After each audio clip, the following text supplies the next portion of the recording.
For today's Good Vibes Update, narito, panoorin natin. Ang bilis na wala yung sakit niya kasi nandun si Beyonce. Binilot yun. Oo, binilot. Ang ganito pag nilot yan. Paano bro? Ang ganun. Kumusta si Beyonce? Parts? May lakad? Pumunta Pag anong binila ng prutas, Ido.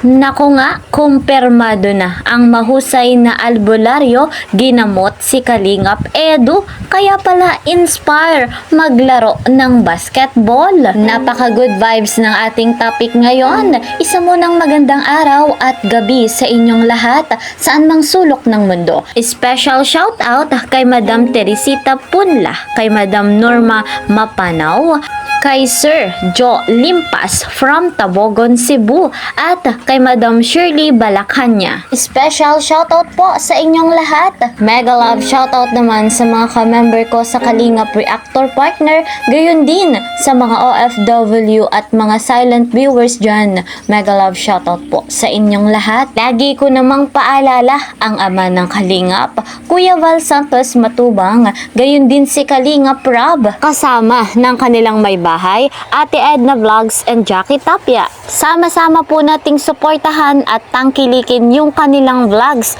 Malaking tulong po yon para mas marami pang malingap. Ko naman na inyong lingkod, Kalingap Kel, ay patuloy na sa inyo'y humihingi ng suporta at naglalambing sa bago pa po sa aking munting channel. Please po subscribe, like and share my videos. At kung gusto nyo pong lagi kayong updated, click the notification bell. Pambihira, napakahusay ng albularyo. Walang iba kundi si Bibi Viancy. Ginamot si Kalingap Edu. Tuluyan na ngang gumaling sa kanyang karamdaman na muscle spasms. Sa katunayan, inspire pong maglaro si Kalingap Edu ng basketball. Ano nga ba ang gamot na ginamit ng ating nag-iisang Bibi Viancy? Narito guys, panoorin natin. Credit to the owner of this video, Starrox TV. Mamarigay Santiago. Ano man jeep na? Ito natin para makita nila. Hindi matapos-tapos na. Okay, paano? Kumusta si Beyonce? Parts? May lakad? Pumunta. Pag anong binila ng prutas, Ido. Lagi ang bulong Dinala ng prutas si Els. Maganda yan para Waling daw kaagad. yan po, mayroon tayong bulong kay Parts. Dala po. Agap yun. Maaga siyang umalis, bumili ng prutas para po kay Els. Solar ito, Parts. No? Yan. Ano daw po Mga kalingap, may bulong tayo. Maganda po pala yung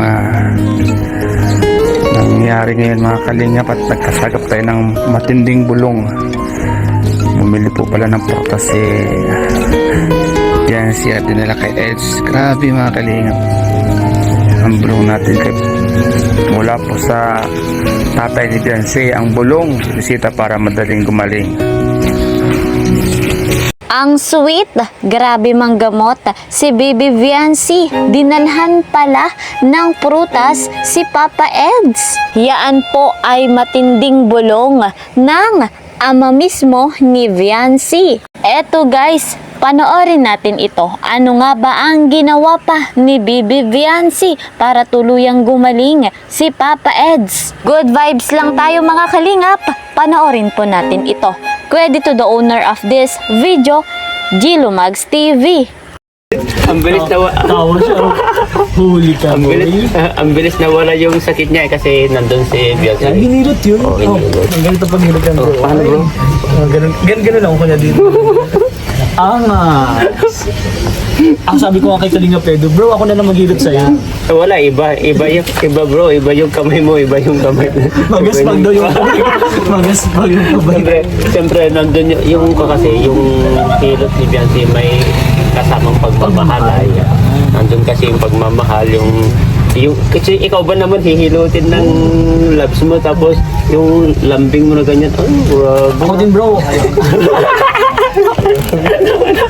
Ako bro, gusto kong hinihilot ako ni Mrs. Oo. Gusto Gusto ko rin bro, yung Galing. Oo, kapag hinihilo niya sa likod ko, sabi ko, Ay, kung maaari, ayaw ko lang patigilan. Sige pa, tuloy mo lang. Kaya, magkakita doon lang talaga nawala yung Lumakas. Ngayon nakita mo, nagbabasketball na. Kaya nga, lakas. Grabe, iba talaga. Iba talaga ang hilot. Sure ball pa. Oo, sure ball ka talaga. Nakita mo yun? So, ayun nga po mga kalingap, napaka-sweet ni Viancy dito kay Papa Eds.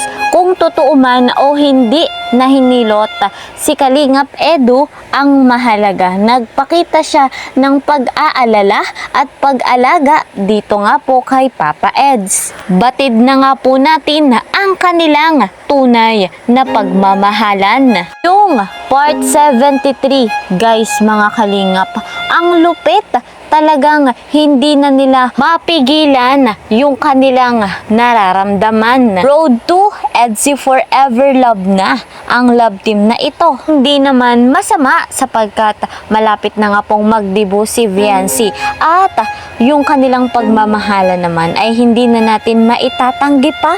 Napakabait naman ni Papa Eds at isa pa, may respeto sa magulang ni Viancy. Kaya naman walang masama kung sila nga ay magkatuluyan. Pansin nga rin po natin mga kalingap, yung magulang ni Viancy, pabor na pabor dito kay Papa Eds. Si Viancy din naman, napakabuting bata at napakaganda. Bagay na bagay sila ni Kalingap Edu. Ang kanilang pagmamahalan ay patuloy nating susuportahan. Pag talaga mahal natin ng isang tao, gagawa tayo ng paraan para ito ay gumaling sa kanilang karamdaman. Kagaya ng ginawa ni Viancy dito kay Kalingap Edu. Dahil nga po sa ginawa ni Viancy, tuluyan nang nawala, gumaling yung muscle spasm ni Papa Eds. At dahil nga po dyan ay nagkaroon ng pagkakataon na maglaro na ng basketball si Papa Eds at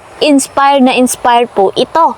Siyempre naman mga kalingap, sinong hindi mai-inspire kapag pinagaling ka ng iyong mahal? Kaya masasabi natin nang dahil sa pag-ibig, tuluyan ng naghilom ang karamdaman ni Kalingap Edu. Sana nga po at hiling natin na tuluyan nang gumaling sa karamdaman si Papa Eds. Alam naman natin na marami siyang tinutulungan at syempre maraming opportunity ang dumadating sa love team na Edsy. Maraming kaganapan. Sa katunayan, meron po sila ngayong fashion show at bukas naman ang live selling ng love team na Edsy sa Velvet Box. Kaya naman, suportahan din po nating patuloy. Huwag po tayong magsasawa sa love team na ito. Sa ngayon, ito po muna ang ating update. See you po sa next video. Mag-iingat po kayo palagi. God bless everyone. God bless Team Kalingap.